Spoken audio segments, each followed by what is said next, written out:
We are live.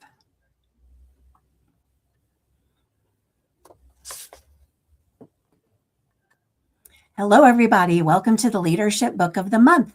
I'm Kelly Burns with Brett Goetzel, and we will dive into Emotionally Charged in just a few minutes. How's it going, Brett? Great to see you. Ben. Thank you.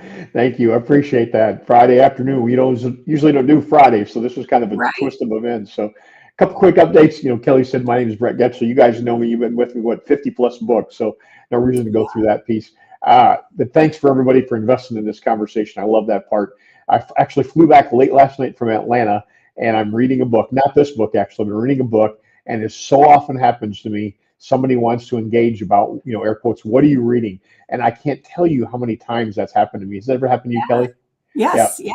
So inevitably, I'm sitting there reading the book, and then I get into my personal story of the Leadership Book of the Month and what's on my reading list. And inevitably, this young lady starts writing down a couple of my best recommended titles. What I'm always impressed by these people who they don't know me. I'm a total stranger. And just by the fact that I'm reading a book, I don't know if that's somehow disarming or if that's welcoming or what it is, but I inevitably work to inspire the leaders of tomorrow to invest in themselves today. But by the time we landed in Kansas City last night, I was handing this young lady a couple different titles, and I gave her the link to our podcast and gave her the link to my LinkedIn page. And who knows, maybe we'll inspire her to actually, pick up the book. But I just find that so interesting that just simply looking at somebody reading a book, and obviously not some, passion or some steamy novel, right? I mean, it's a legitimate book. So anyway, there's that. I go up to people too. Do you go up to other people when they're reading books like this? It's funny that you say that. I probably should, but I typically don't. Every once in a while, I'll see somebody reading a book that I recognize, and I will say I've read that book, and I've had that happen a couple of times. But I probably need to be a little more aware of my surroundings and actually seek people out like that. But no, other than if I find people that are reading a book that I'm familiar with. Mm. So we covered Mark Mears' Love at Work. I think you guys remember that. And Mark is in Kansas City. Kelly and I are both in Kansas City. So I was fortunate enough to have lunch with Mark. And what a fascinating guy. We met for lunch a couple of weeks ago, and it was much shorter than I would have liked, but it could have been very, very long. But, I got to hear more about how he authored the book. And as Kelly knows, being an author is no small undertaking. I mean, it's a daunting task. And Mark's authored not only one, but two books. So we did Love at Work. His first book was called The Powerful Growth Revolution. But what a fascinating guy. He's worked with just some incredible food service industry icons, and he's a pretty accomplished individual himself. So got to do that, kind of a highlight of my month. And my last little quick update, I'm taking a week of PTO next week, so high five there. I don't do that very often. So heading down to the Caribbean for a couple of days at the Little Cayman, going to go dive in and deep sea fishing. And for everybody that's along on these calls, you know that I don't go anywhere without a book. So I've got two that I'm bringing, and then I've got my Kindle in case I burn through those. So for those of you who've been with us, I think you know that we went to Hawaii in October, and I had plans to read 2 books in that trip. I ended up reading a total of 4.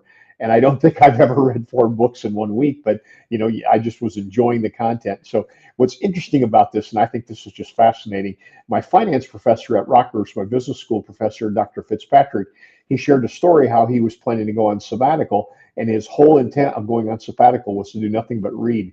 And I don't know how much reading everyone on the call does, or what you do, but I mean, I literally could be one of those guys that could go to a cabin someplace and just lock the door and probably read for about a month and really, really have a very good time. So anyway, I'll be reading next week, and hopefully I'll come back when we get together in May and have some great stories for you.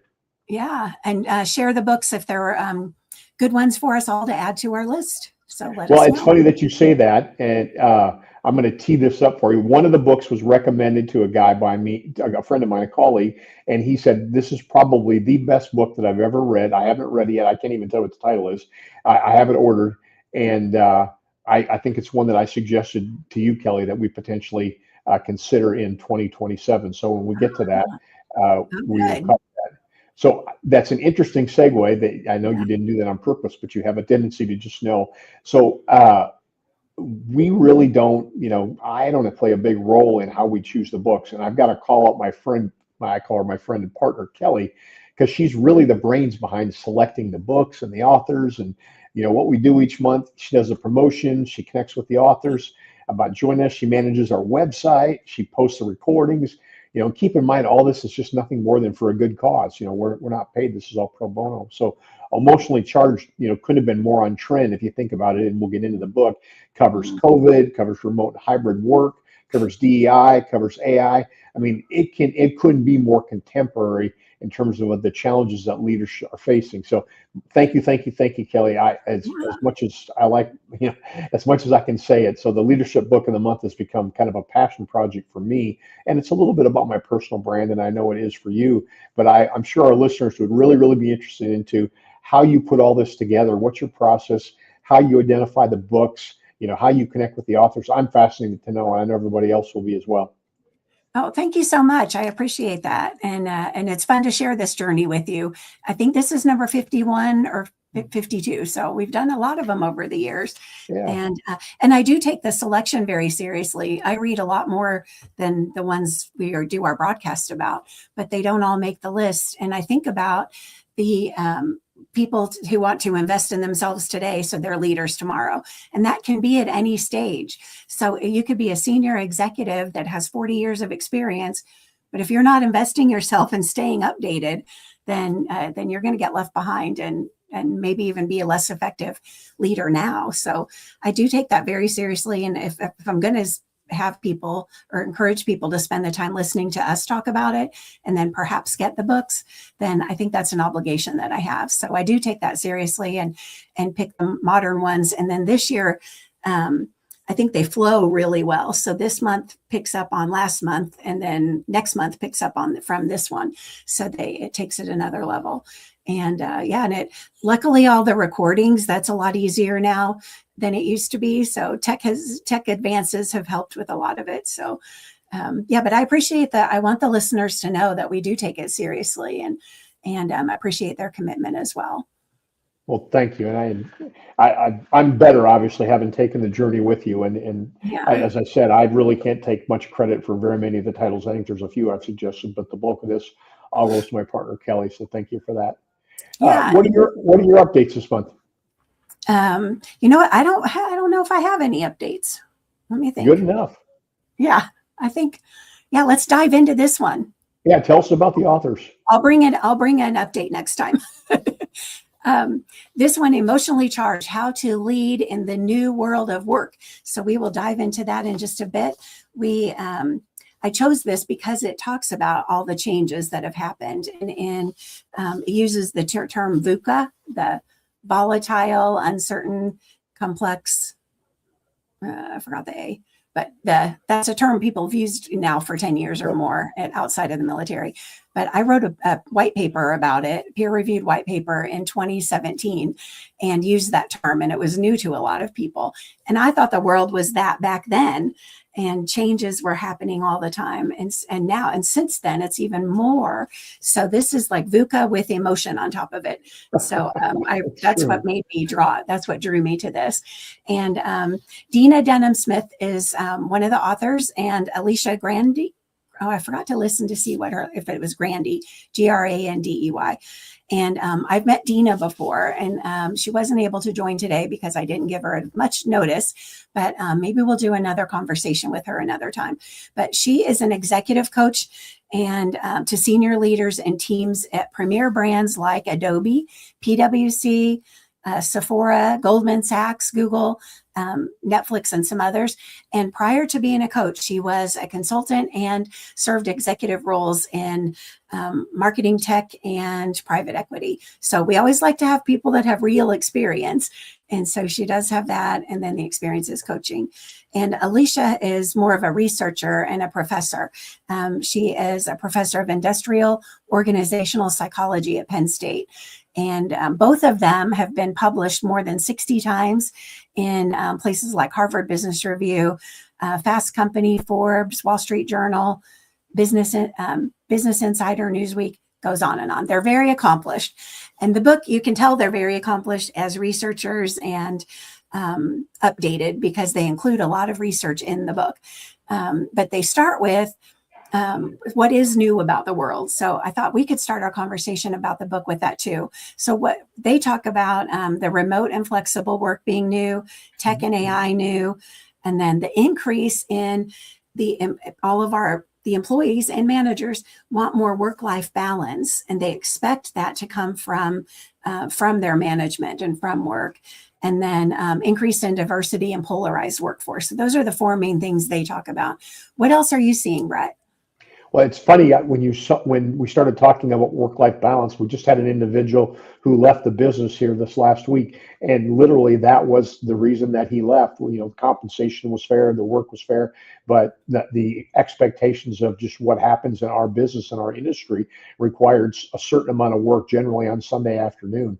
And I won't go into all the details and the timelines and all that of how the business works, but that is a requirement of the business. And I'm finding it fascinating where people are making a conscious decision to literally say, I'm going to give up pay, I'm going to give up a job, I'm going to maybe give up relationships because I'm going to, how do I want to say it? I'm going to favor, or I'm going to make the hard decision, but I'm going to put the emphasis on not work, but on life, and step away from a position. You know, growing up the way I did, I mean, and I'm probably closer to the 𝗵𝗊𝘆𝘀𝘍𝑖𝑎 mold than I am to what we have today. I mean, that was just unheard of. And obviously I have that military background as well. So I'm sure there's a little bit of, you know, and I say this affectionately, a little bit of brainwashing there, where we can literally do everything if we just continue to work harder. So times are definitely changing, and particularly the challenge falls back on leaders to change their mindset and adopt to the millennials, the Gen X, the Gen Z, because it's you know, the other way, the old school, the Jack Welch school of management just simply isn't going to work in today's environment. Mm-hmm. And I have been opposed to that way ever since his book came out. Mm-hmm. So not a fan of that strategy, and could see exactly how you treat people today at work needs to align with who you are at Saturday and Sunday in church. You know, so it's not okay to just randomly dismiss people because their performance changed. And that ties in with this book, how you go have that conversation. But before we get into that's the crux of the books is about emotions at work. So your own emotions and emotions of other people. What did you learn about that when you were coming up about having emotions at work? What I learned about coming up, or what I learned from the book? Coming up. Yeah. Did you learn the same things that? I mean, frankly, it's funny that you say that, because emotions weren't part of work. I mean, right. You were at work to work. So yeah. Again, and everybody knows, I mean, I'm on the back nine here of what's been a great career, but yeah, I mean, emotions were something that you checked at the door. And when you came in, you know, obviously you put on your work mindset and your work hat, whatever you want to call it. Mm-hmm. And you were there to work. You weren't there to talk about, you know, all the softer things in life. And as we talk about work-life balance and being authentic and showing up and being vulnerable, and those are all, you know, on trend theme buzzwords right now. I mean, those things weren't there. I make a joke because I had a plant manager when I was very, very young, and a little rough around the edges, but obviously it was a big plant. And his favorite saying was, you know, you did such a great job, go ahead and take Sunday off. And that was one of his favorite things. And I heard that probably 100 times. And then his second thing was, you know, buck up, buddy. It's a packing house. It's not a church. And I mean, and I don't know that would be unacceptable behavior today, but it probably wouldn't be taken in the same light that it was back then. Right, for sure. I even had a coworker, not a boss, but a coworker tell me one morning, I've probably shared this story before, but we were getting coffee and he said, cut the happiness crap. So I think you have shared that. That's right. Positive emotions either. That's right. Wasn't a thing. And so the same with a lot of leaders today learned those same things. And so that caused people to shut down their emotions and keep them down. And then also how they manage other people. So if somebody on your team has emotions or is going through something that's tough, managers tend to want to squelch that or ignore it or be fake about it. That's another thing that toxic positivity they talked about too. So, you know, that was a concept in the book, and I wrote that down actually. I like that, right? And toxic positivity really is basically masking any of the challenges and obviously promoting a positive image when there's challenges, you know, percolating below the surface. But yeah, toxic positivity was something that I hadn't read before, but I definitely will adopt that to my lexicon. it's interesting you were talking about, those challenges and emotion, and having been a supervisor for as many as 90 people at different points in my career. I always found it interesting about how do you draw that line, and this is as much a question as a statement. How do you draw that line between being empathetic but not crossing that line kind of into that personal genre or that personal area? I always found that to be such a challenging thing, because you naturally get invested, you naturally get involved with your employees in all aspects of their lives. But yet you need to maintain a certain level of decorum, and you need to maintain what I call professional boundaries. How would you respond to that? Yeah, and they went into that in a lot of detail in the book. I was trying to look at my notes. Flags in the book as usual, and 5 pages of notes. But one of the things that helped me in the book was the 3 types of empathy. And so one was emotional, I think the other was cognitive, and then compassionate empathy. So getting to what you said is compassionate empathy, where you can have compassion for someone, but you don't take on their emotional burden. And when managers are taking it on, that's causing more stress for them and burning out the managers too. So that's, a lot is put on their plate. But yeah, they give in the book specific steps to take in those kind of emotional situations. Well, it was interesting. I think the book the authors made the point multiple times that leaders don't get this type of training. And you and I talked about how, hey, traditionally you're getting what they call the hard facts or the hard skills, but very little emphasis is put on, soft skills training. And obviously managing emotions is a soft skill. And the takeaway for anybody that's listening, and obviously I've adopted this now, but it's just simply being a good listener. And rather than, and there's a difference, if you could differentiate, I guess, in your mind, the difference between flat out being nosy and pushing yourself into an area that maybe the employee or your partner, your colleague isn't necessarily prepared to share. But you know what? If somebody needs a shoulder to cry on, air quotes, right? Be that person and be empathetic and have an open mind. But know that it's certainly within your purview to draw a line between what you need to know and what you should know, and what that employee is willing to share, versus maybe something that's let's call it out of bounds. Yeah, absolutely. And they, one of the actions that I liked was, what did I say? Oh, paying attention. So yeah, along with listening is notice if there's some difference, if somebody's doing something differently, or maybe they are coming in late, or they need to leave early, or they're not participating in meetings in the way they used to. And you can notice that on Zoom. If they're usually ask a couple questions, or they bring new ideas and they stop doing that. And so recognize the patterns, because you get to know people, and then you can have a conversation about what you see. And you don't have to say, it looks like you have a bad attitude. You can say, you've acted differently in these meetings. What's up? I've noticed. They use the acronym RAP, right? RAP, recognize, acknowledge, and provide. And one of your questions, was what was one of the things that was a takeaway? And I love acronyms, obviously, with the military background. That's kind of where we're wired. So that was kind of an interesting one. Recognize is just, as you pointed out, and you did a great job, be observant, recognize changes in their team members, whether it's body language, whether it's demeanor, engagement. Those are all cues and tells that, hey, there's something going on here. And it could be professional, it could be personal, or some combination of both. The A in RAP is acknowledge, which just, again, listen and show empathy, ask questions and listen. You're not expected to have all the solutions. You're not expected to have all the answers, but just simply being available, showing up and showing some level of interest, that goes a long way. And then the P in RAP is provide support. And that can be the employee assistance program. It can be something just simply making yourself available if that person needs to talk. And again, there's always that bit of gray in terms of where it becomes personal and professional. And this is one of those things, depending on the topic, don't hesitate to pull on your HR experts. Obviously, most of them are very, very well trained in this area. And oftentimes, being the eyes and ears of the business falls to those HR professionals. So this RAP, again, is a great, great takeaway. Yeah, that was a really good one. And the key was not to be afraid to have those conversations. And it could be something that they're emotional about that's not related to work. It also could be about work. Yeah. Maybe they don't get along with the client, that the client has somebody new on the team, or the deadlines keep changing, or there can be a lot of things that are frustrating or scary. So that can affect their emotions and then how people act. So don't be afraid to go have the conversation.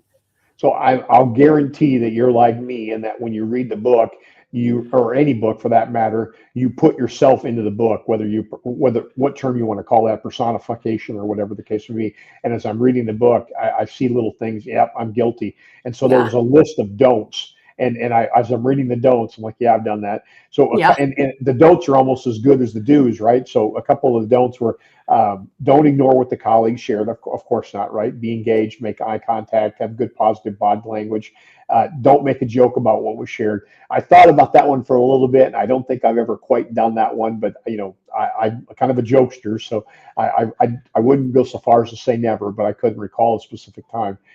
Don't immediately try to solve the problem for them. And this is kind of where the male-female thing came in, right? As men, it's, hey, do you need us to listen or do you need us to solve? And I even do this with my wife. I'll say, okay, what do you need right now? Do you need me to solve this or do you need me to listen? And she's kind of gotten pretty good at knowing that question's coming. Look, I just need you to listen. Hey, I can listen. And I just kind of become, all empathetic and all ears and all open-minded, but know that, what, I'm not being asked to solve anything. There's just somebody that needs to talk. So the don't there is, don't think that you have to solve. And then there's a couple here that this one really hit me. And it said, don't make it about you and share your story. And that's a Stephen Covey, right? All over again. And I'll typically listen, and I'm like, are you listening to respond or are you listening to understand? I'm listening to respond, guilty. That's me. Don't point to how it could have been worse. Obviously, that goes without saying. And then this one, don't point how this creates a problem for the team. I'm all about productivity. I'm all about delivering the objective. I'm all about getting things done.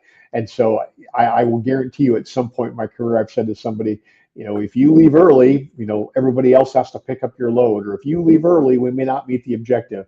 So, and that's not what the individual wants to hear at that point, right? Mm-hmm. Telling them that whatever they do is going to make things worse for their team. That's certainly not the message that they need in that moment. And again, going back to what the book said, emotions and dealing with emotions, this is something that we're typically trained on as leaders. And heavens, I certainly could have used some training. Yeah, same. And I do recognize myself in the books. And a lot of times I'll start thinking, all right, I do pretty well at that. And then bam, something else will come up. Oh, I don't do that. So I always learn something. But the part of that key was that you said, that they put in the book, don't make it about you. Mm-hmm. And so I want to toss out to our viewers. So when somebody's sharing something, ask 3 questions about it before you share your story. Because I do see people that will turn any kind of conversation back to them.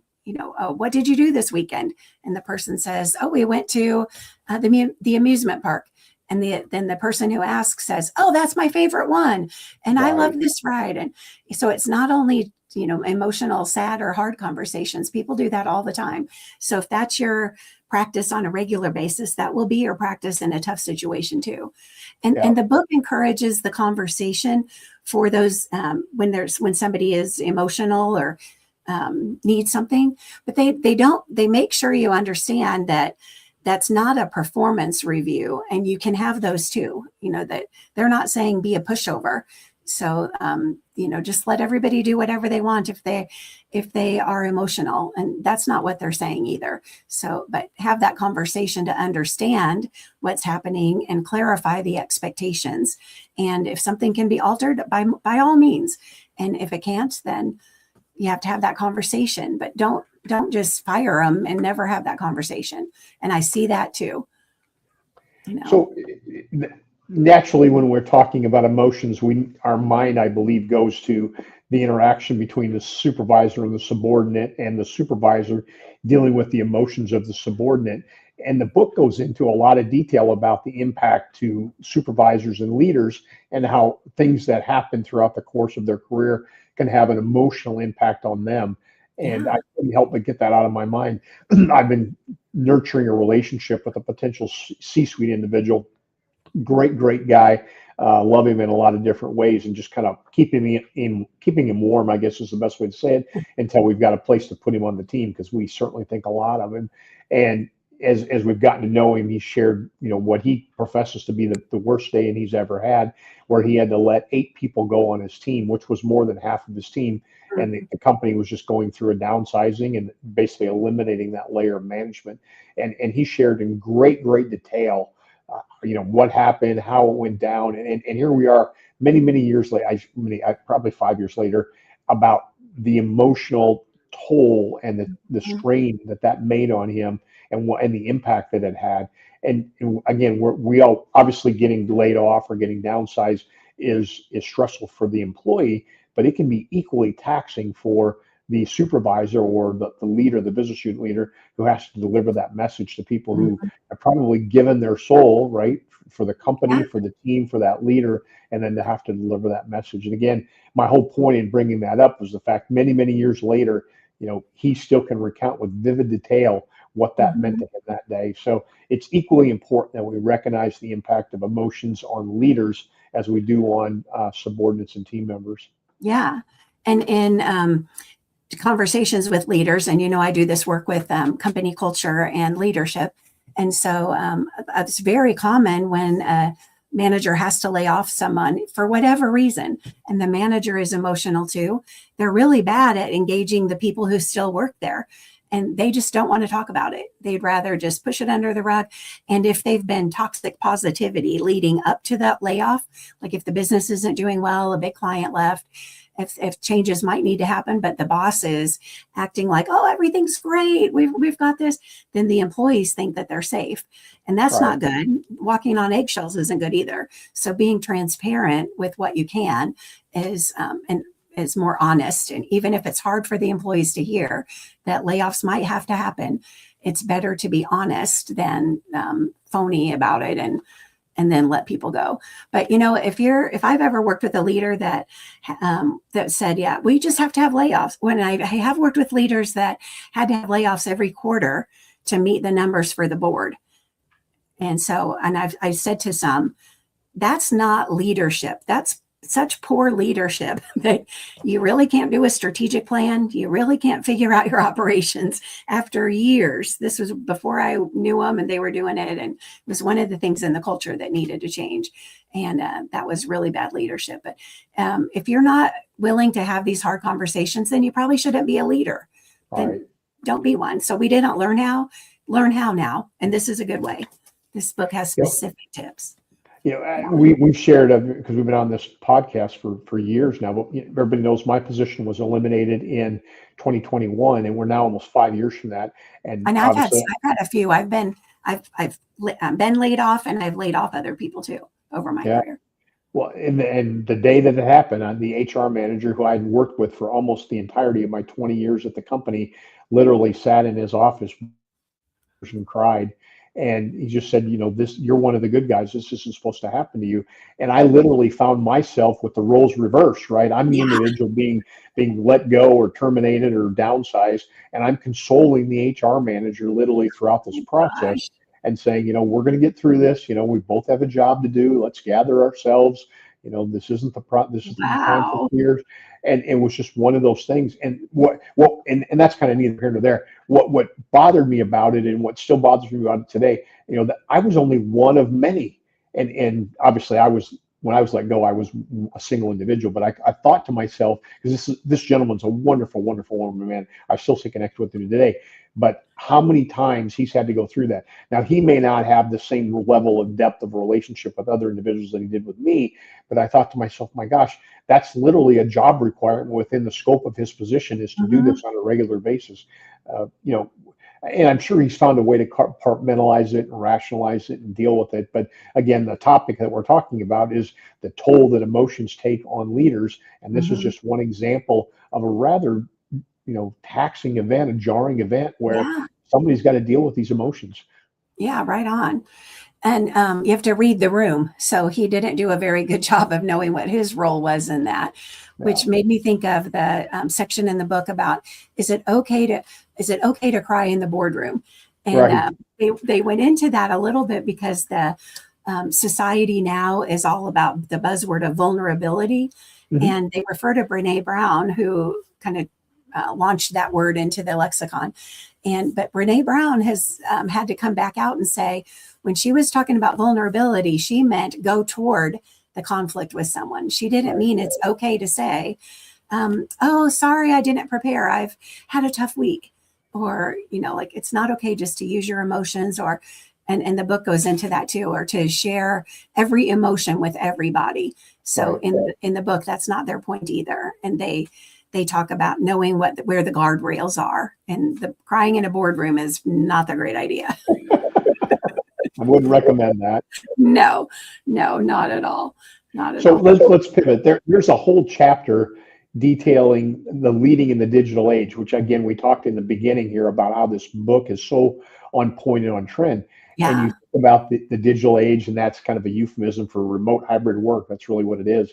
And let's face it, employers, despite this return to work, return to the office wave, they recognize that not every qualified candidate either lives in their market or has the appetite or the wherewithal to relocate. So they're left in a conundrum, if you will, of saying, hey, I have two choices, right? I can hire the inferior of the two candidates that maybe lives in the market, or if I want the best possible candidate, I'm going to have to adopt a hybrid approach. And we all know where this is going, right? I mean, there's more and more hybrid work taking place in certain areas. I mean, there's certain things where it just doesn't work, and I think the return to the office is more and more common. But regardless, my point in making all of that is saying, hey, as a supervisor, as a leader, we have to be very proactive and very deliberate about staying connected with our remote and our hybrid employees. It's very easy. I call the way I used to frame it to my team was they're remote from the flagpole, right? So and I sometimes use the term ivory tower, flagpole, whatever term you like. And inevitably, I used to say, the people that don't work there, they're prone to what I call gremlins, where they would basically take a conversation or an email, and they could take that and twist that in their mind to something that wasn't construed. And the book even goes into infinite detail about how to properly convey emotions and emojis in written text and in written correspondence. So my whole point is, it's kind of a call out or a call to action, if you will, on the part of leaders saying, hey, in this time, in this era of remote and hybrid work, the need to stay connected for the benefit of your team members kind of ties into this thing that they talk about, quiet quitting, where people are doing the very minimum and just kind of showing up. Everybody makes jokes about these little devices that shake your mouse so it appears that you're online. But the call out again is to the leaders to say, hey, the action's on you to be proactive, to make sure that your team members felt heard and that they feel engaged and they feel that what they're doing is meaningful to the cause. Yeah. And, frankly, if you have to use one of those little mouse tracker things to know if people are really working, there's a trust issue there. And that's not the employee's fault. That's the leader's fault. So I agree. That'd be a red flag for sure.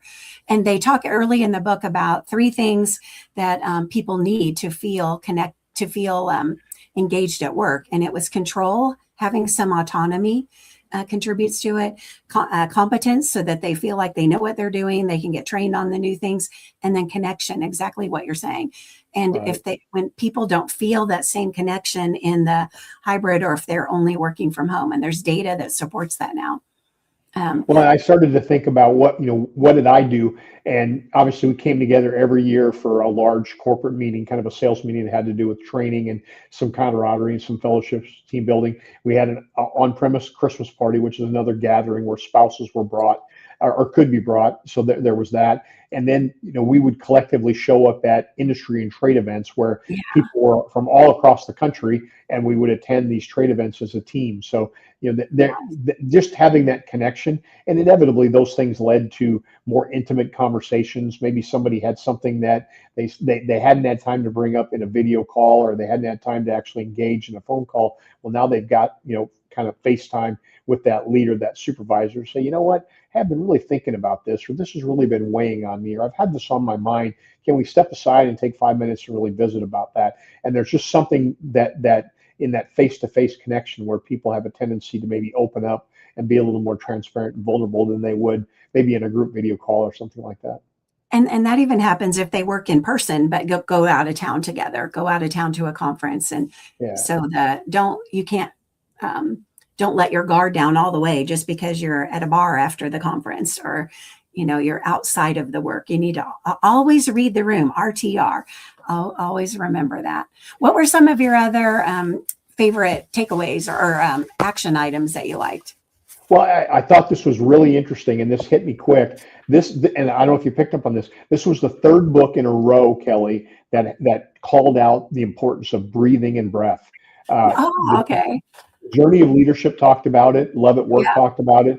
Mindfully Successful. They all mentioned talking. The importance of recognizing your respiration, controlling your breathing. I mean, I thought that was really remarkable. And as you said, I don't know if you deliberately tied the books together, and that's a common theme, but I thought that was very, very interesting. And all three authors really took time to write about the importance of either being aware, whether it's self-awareness or whatever you want to call it, of being aware of the importance of breath and breathing.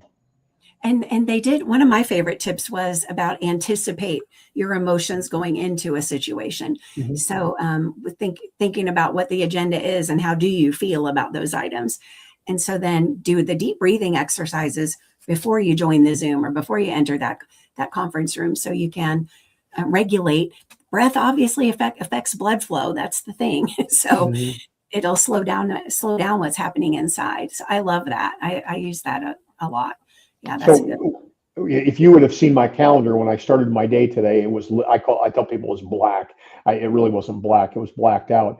And I literally had calls back to back to back. And inevitably, if you go and I use Outlook, if you use Outlook and you click on a meeting, it naturally schedules it for half an hour. But it doesn't schedule it for 50 minutes. And the author must have called out at least a dozen times the value of leaving a 10-minute break, whether it's a bio break or whether it's just a break to walk or get some fresh air, but to clear your mind and then reset for the next meeting. And I'm going to try to adopt that. I certainly can do that. And fortunately, at my level, my schedule often I can set that. So I'm definitely going to go. I'm going to try for 50, and if 50 doesn't work, I'm going to at least go 55. But I'm going to start scheduling my meetings rather than for a full 60 minutes. I'm going to schedule for 50. And guess what? If you tell people when you open the meeting, we're slated for 55, but we're going to go for 40 or for an hour, we're going to end this 15 minutes early. So keep that in mind as you're contributing in this meeting. People will adapt to that because they want 15 minutes back too. Yeah. So, the breathing part was pretty insightful. And then I was, as I said, I was traveling the last 2 weeks, and I always naturally talk about the books I'm reading with the people I'm, spending my time with. One of the things that a guy mentioned to me, he said, it's amazing when you're sitting at your desk and you're doing what you do and you feel yourself maybe not as engaged, not as sharp, not that you're necessarily drowsing off, but you're just not where you really want to be from an attention standpoint. He said, get up and do 10 air squats next to your desk. He said, it's amazing what increasing the blood flow and changing your respiration will actually do to your level of focus. So I haven't done that yet, but I started to reflect and say, over the course of the last 6-7 weeks, I'm sure there's been at least one time where I probably wasn't as focused as I'd like to be or need to be. And I'm going to try to adopt that technique of 10 air squats. And they do talk in the book too about how everybody notices the leader's energy and emotions. So if you're kind of sluggish a little bit, that's going to set the tone for the meeting. So that get up and do the squats, jumping jacks, and you can do this in less than a minute. Yeah, so absolutely. Just something to get the energy going. My watch pings me every hour. So to do something, and you can't always go outside and take a mile walk, but you can do something. Yeah. So we always close with whether we'd recommend the book or not. And Emotionally Charged, it's, for me personally, it's not going to make my top 10, but it's certainly one that I wouldn't discourage. And what I mean by that is if you're feeling burned out, you have high anxiety, maybe you or somebody that may be struggling to control your emotions, potentially avoiding difficult conversations like a layoff or performance, they're certainly in value in adopting many of the tools and techniques that the author's advocating. So again, would I recommend the book? The classic lawyer answer, right? It depends. So it's really a question of what you're looking to solve. And if upon self-reflection or reflection of those that you touch, you recognize that you're dealing with some of these challenges, this is definitely a go-to kind of a how-to manual of dealing with some of these difficult things. So that's my assessment. How do you see it, Kelly?